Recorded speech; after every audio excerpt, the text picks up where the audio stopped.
수면 유도제를 처방받아야 겨우 잠을 이룰 수 있었죠. 결혼해서 지금까지 나의 제일 든든한 버팀목이고 내 인생에 제일 좋은 친구라고 생각했는데 그 믿음을 한순간에 완전히 깨버리더군요.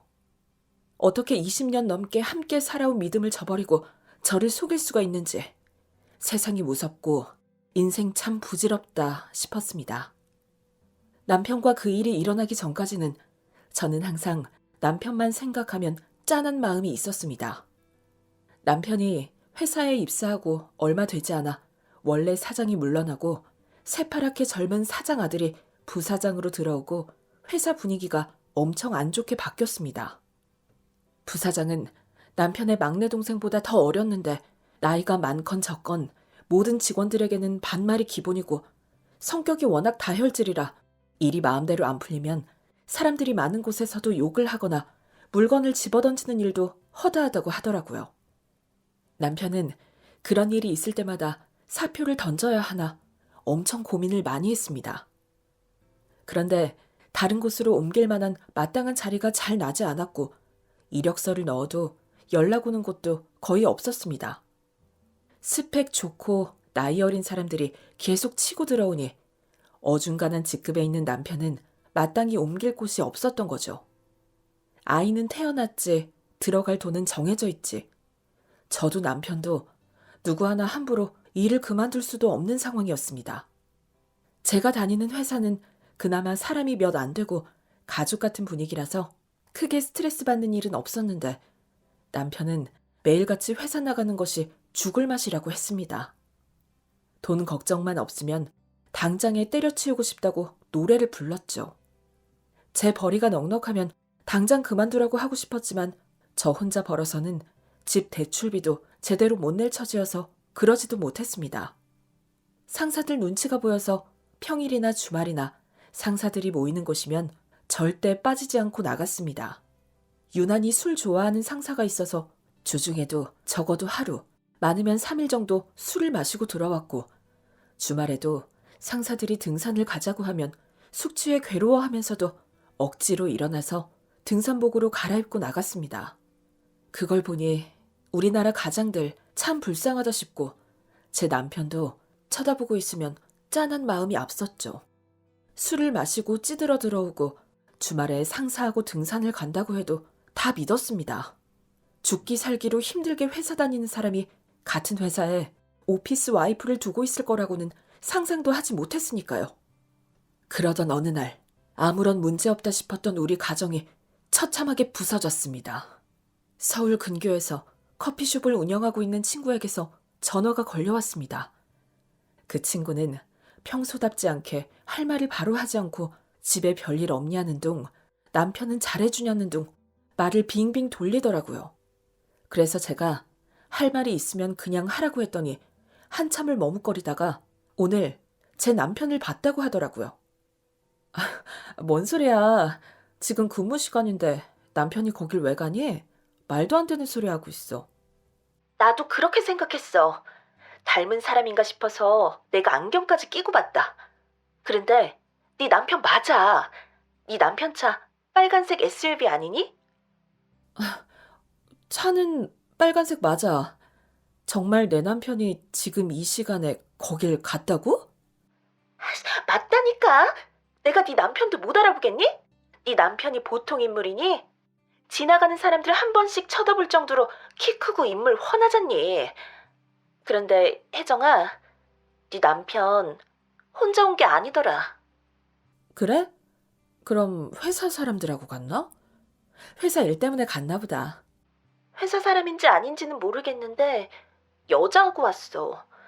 그런데 많이 가까워 보여. 회사 사람하고는 보통 팔짱 끼고 어깨 손 올리고 그러지는 않잖아. 나도 확실치는 않지만 느낌이 좀 그래. 니네 집안에 분란 만들까봐 말 안 하고 넘어가려고 했는데 혹시나 초장에 잡으면 될 걸 모른 척하고 있다가 일 키우는 꼴 될까봐 얘기하는 거야. 네 남편을 한번 떠보든지 아니면 조용히 알아봐. 여자가 있는지 없는지. 친구가 얘기하는 동안 좋지 않은 느낌이 밀려오더군요. 저는 친구와 전화를 끊고 남편에게 바로 전화를 걸어봤습니다. 전화를 안 받더라고요. 2번 더 전화를 걸었지만 남편은 계속 전화를 받지 않았습니다. 남편에게 분명 여자가 있다는 확신이 들었지만 믿고 싶지 않았고 현실을 부정하고 싶었습니다. 잘못 봤을 수도 있어. 비슷한 사람을 착각했을 수도 있어. 아닐 거야. 아니야. 혼자 마음속으로 생각했지만 마음속에는 이미 남편이 나를 속이고 여자를 만나고 있다는 확신이 자리 잡고 있었습니다. 남편 회사에 전화를 해봐야겠다는 생각이 들더군요. 하지만 제가 전화를 하면 남편 귀에 들어갈 것 같아 남동생한테 전화해서 남편이 회사에 나왔는지 한번 물어봐달라고 부탁했습니다. 그랬더니 남동생이 바로 묻더군요. 왜? 매형 바람났어? 회사 간다고 뻥치고 여자 만나러 갔어? 저는 그런 거 아니고 그냥 뭐 좀 확인할 게 있어서 그렇다고 했지만 남동생은 아니긴 뭐가 아니냐. 그럼 왜 누나가 전화 안 하고 나보고 시키냐고 묻는데 제가 할 말이 없었습니다. 그래서 조금 의심 가는 부분이 있다라고만 얘기했더니 남동생이 바로 전화해보겠다고 하더군요. 남동생은 거래처 사람인 척 전화를 걸었고 조남석 씨 계시냐고 물으니 조남석 씨 오늘 병가라는 답변이 돌아왔습니다. 남동생이 그 소리를 듣고 흥분을 감추지 못했고 저 역시 하늘이 무너져 내리는 듯한 기분이었습니다. 늘 회사 일이 많고 상사로부터 스트레스를 많이 받는 것 같아서 집에 와서 좀 툴툴거리고 짜증을 내도 이해하고 넘겼습니다. 이것저것 뭘 물어보는 걸 싫어해서 누구랑 술 마셨는지, 주말에는 누구를 만나는지 일일이 물어보지도 않았습니다. 남편을 믿었으니까요. 제가 가족들만 생각하고 밖에 나가서 허튼 짓은 일체 하지 않으니 내 남편도 당연히 그럴 거라고 생각했던 것이죠. 그런데 그렇게 오랜 시간 한솥밥을 먹고 한 이불을 덮고 자도 인간의 속마음이란 알 수 없는 일이더군요. 남편이 병가를 핑계로 회사를 빠진 것을 알게 된 날, 지금까지 했던 모든 행동들이 좀 이상했다 싶더군요. 집에서도 왜 그렇게 휴대폰을 끼고 살았는지, 주말에 회사 사람들이랑 등산을 간다고 나가면서 등산복이 아닌 평상복을 입고 나갔는지 알 것 같았습니다. 남편이 퇴근 후 집에 들어왔을 때 애써 속마음을 감추며 남편에게 물었습니다. 오늘 좀 피곤해 보이는데 어디 아픈 데는 없냐고요. 스트레스 받고 피곤해서 그렇지 뭐. 하루 이틀이야? 나 좀 쉬고 싶으니까 씻고 들어가 잘게.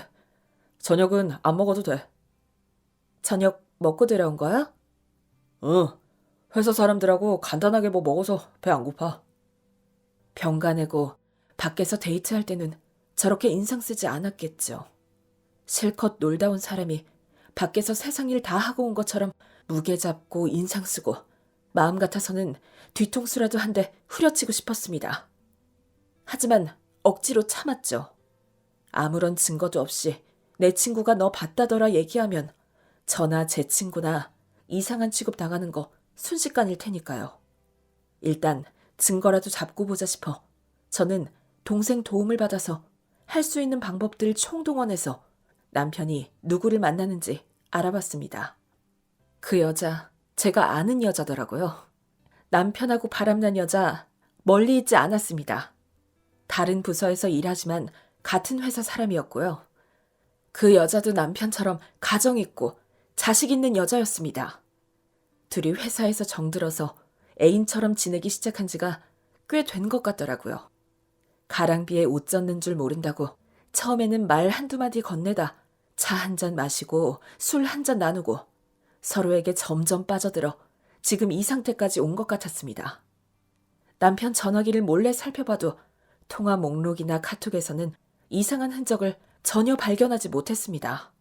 두 사람 다 가정이 있는 사람이고 같은 회사에 있다 보니 들키지 않기 위해서 전화기 관리는 철저하게 하는 것 같았습니다. 저는 두 사람 사이를 확인할 수 있는 기회가 올 때까지 기다렸습니다. 그리고 어느 금요일 저녁 남편은 상사가 붙인 상을 당해서 내일 아침 일찍 가봐야 한다며 아무래도 자기 먼저 빠져나오기 힘들 것 같으니 기다리지 말고 먼저 자라고 하더라고요. 남편이 그 얘기를 하는데 심장이 벌렁거렸습니다. 저는 간신히 알겠다고 말하고 방으로 들어와 동생에게 연락을 했습니다. 내일 상가에 가서 늦게 들어온다는데 아무래도 상가에 가는 게 아닌 것 같다. 따라가 봐야 할 것 같은데 나는 도저히 손발이 떨려서 운전 못할 것 같으니 나 대신 운전 좀 해달라고 했죠. 그리고 남편 뒤를 따라갔고 저는 남편이 다른 여자와 함께 있는 모습을 두 눈으로 직접 확인하고야 말았습니다. 온몸에 힘이 빠지고 다리가 후들거려서 저는 차에서 내릴 수조차 없었습니다. 남편은 그 여자에게 참 다정하더군요. 집에 있을 때와 표정부터가 달랐고 여자가 차에서 내리면 차에서 내린 순간부터 손을 잡고 둘이 나란히 함께 걸었습니다. 저와 함께 걸어갈 땐 늘 저를 앞서가거나 각자 따로 걸어갔는데 그 여자하고 걸을 때는 그 여자 주변을 세심하게 살피면서 가더군요. 남편은 우리 가족들과 함께 나들이 가는 걸 엄청 귀찮아해서 밖에 나가는 자체를 싫어하는 줄 알았습니다. 주말에 애들과 나들이라도 나가자고 하면 회사 일만으로도 피곤한데 내가 주말에 쉬지 못하고 식구들까지 신경 써야 되냐고 어디 잠깐 나가서 산책하거나 외식이라도 하면 내내 사람 불편할 정도로 인상을 찌푸리고 있었습니다. 그런데 그 여자 옆에 있을 땐 그런 모습이 전혀 보이지 않았습니다. 나들이를 싫어하는 게 아니라 나하고 같이 나가는 게 싫었던 거구나 싶은 생각이 드니 눈물이 왈칵 쏟아졌습니다. 그런 줄도 모르고 저는 늘 남편이 회사에서 너무 스트레스를 받나 보다 생각했고 나라도 신경 거슬리게 하지 말아야지 조심하고 살았던 그 시간이 아깝고 억울했습니다. 그렇게 다른 여자가 만나고 싶으면 솔직히 다른 여자 생겼다고 말이라도 했으면 내가 덜 억울했을 겁니다. 자기하고 결혼한 나는 어떤 감정으로 살아가는지 신경도 쓰지 않은 채 그 사람은 숨어서 자기 인생을 즐기고 살았던 겁니다. 이건 남편이 아니라 양아치구나 하는 생각밖에 안 들더라고요. 같이 그 현장을 본 동생은 열받아서 당장이라도 달려가서 남편을 후려쳐주고 싶은 눈치였지만 저를 봐서 참고 있더라고요. 그러면서 저한테 그러대요. 그 누구 눈치도 보지 말고 누나 인생 살라고요. 자식도 부모도 형제도 누나 인생 대신 살아줄 수 있는 사람 아무도 없고 누나를 행복하게 만들어줄 수 없다고요. 무조건 누나가 하고 싶은 대로 누나 행복을 찾으라고요. 그 말 한마디가 저에게 너무나 큰 힘이 되더라고요. 그래서 저는 생각을 좀 해보겠다고 했습니다. 저는 데이트를 즐기고 있는 두 사람을 뒤로하고 집으로 돌아왔습니다. 머릿속이 복잡하고 괴로웠고 며칠간은 잠을 제대로 잘 수도 없었습니다. 사람이 말라가는 게 이런 건가 보다 싶더군요. 그런데 하나씩 증거를 잡게 되고 두 사람 사이에 어떤 일이 일어났는지 내 눈으로 확인하니 의외로 마음이 덤덤했습니다. 만정이 떨어진다는 게 이런 건가 보다 싶었죠. 나를 속인 사람을 더 이상 신뢰할 수 없을 것 같았고 다른 여자한테 목매는 남자, 저도 더 이상 붙잡고 싶지 않았습니다. 남은 내 인생을 위해서라도 이런 인간하고는 갈라서는 게 맞겠다 싶었죠. 가만히 지켜보다 증거 잡아서 대가 치르게 하고 조용히 헤어질 생각이었습니다. 그런데 조용히 넘어가지 않더군요. 결국 일이 터져버렸습니다. 남편이 만나던 그 여자의 남편이 회사 앞에서 남편을 기다리고 있었던 모양이었습니다. 그리고는 퇴근해서 나오는 남편을 보자 달려들어서 묵사발을 만들어버린 모양이더라고요. 그날 남편은 코뼈가 부러져 병원으로 갔는데 전치 4주 진단을 받았다고 했습니다. 그 일로 인해 남편 회사는 발칵 뒤집혔죠. 남편과 그 여자 둘 사이는 다음날 신입사원부터 회사 사장에게까지 쫙 다 퍼졌고 안 그래도 성질 괴팍한 회사 부사장은 회사 와서 일 안 하고 뭐 하는 짓이냐고 입에 개거품을 물었던 모양이었습니다. 남편은 당시 진급을 준비하고 있었는데 진급 대상에서 빠지는 것은 물론 부사장의 눈엣 가시가 되어 미운 털이 완전히 박혀버린 상태였습니다. 그리고 한참 후 인사이동해서 아무도 가지 않으려는 자리로 좌천돼 버렸더군요. 회사 일하러 간 사람이 일에 집중할 생각은 않고 연애질이나 해댔으니 마땅한 결과라고 생각합니다. 남편은 쥐어 터지고 집에 온 날 혼자 열이 받아서 씩씩거리고 있더라고요. 저한테 어떤 미안한 감정을 표현하기보다는 자기가 맡고 온 것에만 신경을 쓰고 있었습니다. 그리고는 고소할 거라고 난리를 치더라고요. 그래서 제가 지금 고소가 중요하냐, 나한테는 할 말이 없냐고 물었더니 겨우 한다는 말이 어쩌다 보니 그렇게 됐다라고 했습니다. 어쩌다 보니? 어쩌다 눈이 맞았고 어쩌다 연애 좀 했다 이거야? 밖에서 애를 낳고 와도 어쩌다 보니 애 생겼다고 뻔뻔하게 말하겠다? 당신하고 나하고 입장이 바뀌면 어떨 것 같아? 내가 어쩌다 밖에 나가서 남자와 눈이 맞아서 연애하고 돌아다녔으면 당신 기분이 어땠겠냐고. 나는 지금까지 회사에서 스트레스 받는 당신 입장에서 생각하고 당신 힘들까봐 내가 하고 싶은 것도 마음대로 못하고 살았어. 그런데 그런 나를 속이고 연애질을 하고 다녔던 거야? 미안해. 그건 내가 잘못했어. 미안해할 필요 없어. 미안해한다고 그 사과 받을 생각도 없고. 결혼해서 오래 살다 보면 사랑이 식을 수는 있다고 생각해. 다들 의리로 살고 정으로 산다잖아? 가끔 다른 여자가 눈에 들어올 수도 있고 연애하고 싶을 수도 있어. 나는 연애하고 싶은 남자 없었을 것 같아? 몇 번이나 있었지. 그런데 사람이니까, 이성적으로 생각하고 행동하니까 다들 그런 마음이 잠깐 들어도 그냥 넘겼던 거야. 마음 가는 대로 행동하면 그건 사람이 아니고 짐승이지. 나는 지금까지 내가 사람하고 사는 줄 알았는데 아무 생각 없고 무책임한 짐승하고 살고 있었던 거야. 다 필요 없으니까 끝내. 왜 이래? 바람 한 번 핀 게 이렇게 끝낼 일이야? 나는 당신하고 헤어질 마음 없어. 헤어지려고 했으면 진작에 헤어졌겠지. 그런데 우리 사이에는 애들도 있고 가정은 유지하려고 했던 거야. 그래서 지금까지 숨어서 만났던 거라고. 이 정도로 헤어지면 대한민국 부부들 다 헤어지지. 어디서 말도 안 되는 자기 합리화를 시키고 있어? 자식이 있고 가정이 있어서 헤어지지 않겠다고? 대한민국의 모든 남자가 다 너 같은 줄 아니? 너는 그냥 구제받지 못할 짐승이야. 그리고 네가 이혼 안 한다고 해서 이 결혼이 유지되는 게 아니야. 나는 너하고 이혼할 거고 소송도 걸고 위자료도 받아낼 거야. 너는 평생 이 여자 저 여자 만나가며 연애나 하고 살아. 생각이 없는 건지 멍청한 건지 본인을 위해주는 가족이 얼마나 소중한지 왜 몰라? 정말 한심하다. 남편은 그냥 헛소리 한다고 생각하고 진짜 이혼할 거라고는 생각하지 못했는지 아무 일 없었던 것처럼 대하고 예전 같지 않게 자꾸 친한 척을 했습니다. 그러니 사람이 더 싫어지고 정말 꼴도 보기 싫더라고요. 남편은 자기를 쥐어팬 그 여자 남편을 고소할 거라고 난리를 치고 고소를 하더니 결국은 고소를 취하했더라고요. 그 여자가 제발 고소만은 하지 말라고, 아무리 그래도 이 사람은 애들 아빠라고, 애들 아빠 범죄 기록 남기면 안 된다고 울며 불며 매달렸답니다. 그러면 그 여자 남편도 남편을 상대로 상간남 소송을 하지 않겠다고 했답니다. 한때 몰래 만나고 다녔던 여자가 그렇게 울고불고 매달리니 남편은 마음이 약해졌던 모양이더라고요. 그럼 고소는 하지 않을 테니 그 남자한테도 소송하지 말라고 하고 너도 이혼해서 자기랑 살자고 했답니다. 그랬더니 그 여자가 자기도 너무나 원하던 바라고 자기한테 남편을 정리할 시간을 좀 달라고 했던 모양이더라고요.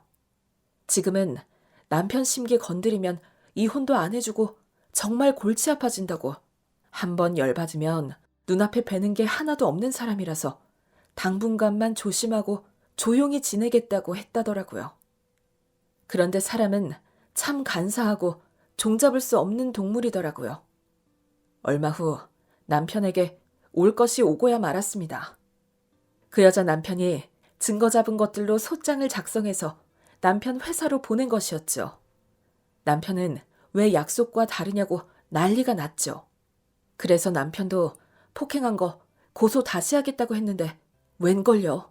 한 번 고소를 취하하면 재고소가 안 되더라고요. 그 여자만 굳게 믿고 있다가 남편만 등신짓 한 것이었습니다. 세상에 믿을 인간 하나도 없다고 어떻게 그럴 수가 있어? 그게 인간이야? 분명히 그 여자가 그랬다고. 고소 취하하면 자기 남편도 소송 따위는 하지 않겠다고. 그런데 소송을 걸었어. 아이씨, 나 이것들을 어떻게 해야 돼? 어떻게 이럴 수가 있냐고. 그걸 왜 나한테 물어? 당신 그렇게 모자란 사람이었어? 어디서 그런 바보 같은 짓만 하고 다녀? 남편 속이고 바람 피우고 다니는 여자가 당신한테는 진실할 거라고 생각했어? 다른 사람을 쉽게 속이는 인간은 그 누구한테도 속일 수 있는 거야. 그 남자가 당신을 고소 안 할 이유가 전혀 없지. 무슨 각서를 받아놓은 것도 아니고. 그 여자 말만 믿고 참 답답하다. 밤에 대리를 뛰든지 새벽에 녹즙을 배달하든지 돈 좀 많이 벌어야겠어. 여기저기 줘야 할 위자료만 해도 몇 천이야. 그리고 부디 그 여자 마음만은 진심이길 바랄게. 이혼하고 부디 둘이 잘 먹고 잘 살아. 그런데 있잖아. 내 생각에는 그 여자 자기 남편과 이혼 안 해. 만에 하나 이혼해도 너 같은 인간하고 재혼은 안 한다에 내 손모가지를 걸게. 너는 완전히 그냥 개밥된 거야. 남편은 그래도 끝까지 그 여자는 다르다고, 비록 숨어서 만났지만 우리는 진심이었다고 말하대요. 끝까지 등신 같은 생각만 한 거였죠. 그 여자요? 소송 다 끝나고 나서 온 가족들 다 같이 미국으로 들어가 버렸습니다. 그 여자 남편이 여기서는 사람들 보기 부끄러워서 도저히 못 살겠다고 해외지사 파견 신청을 했는데 회사에서 허가가 나서 해외로 가게 됐다더군요. 남편은 그 여자가 해외로 나가는 걸 전혀 모르고 있었고요. 연락이 안 돼서 이리저리 알아보니 미국으로 간 걸 알게 된 모양이었습니다. 그 신세 한탄을 왜 이혼한 저한테 하는지 모르겠지만 하루는 말술을 마시고 와서는 그 여자가 자기를 떠났다느니, 나는 너도 잃고 그 여자도 잃고 세상을 다 잃었다느니 온갖 추태를 다 보이더라고요. 그런 사람에게 제가 뭐라고 하겠습니까? 모든 버스는 떠났고 나한테 와서 그런 추태 보이지 말라고 했죠. 그리고 너 같은 인간이 우리 아이들 아빠라는 게 정말 부끄럽다고 했습니다. 그랬더니 그 인간이 저보고 묻더라고요. 다른 사람은 몰라도 너는 순환 버스잖아. 지금은 버스 떠나지만 다시 돌아올 수 있잖아. 이 버스가 막차야. 더 이상 운행은 절대 없어. 평생 죽을 때까지. 그러니까 제발 좀 나타나지 마. 꿈에도 나타나지 마. 그렇게 우리 부부 사이는 정리됐습니다.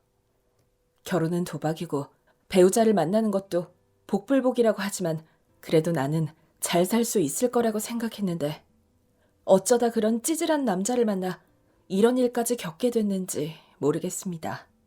하지만 끝이 있으면 시작도 있는 거라고 하잖아요. 새롭고 멋진 내 인생이 펼쳐질 거라 생각하면서 잘 살아보겠습니다.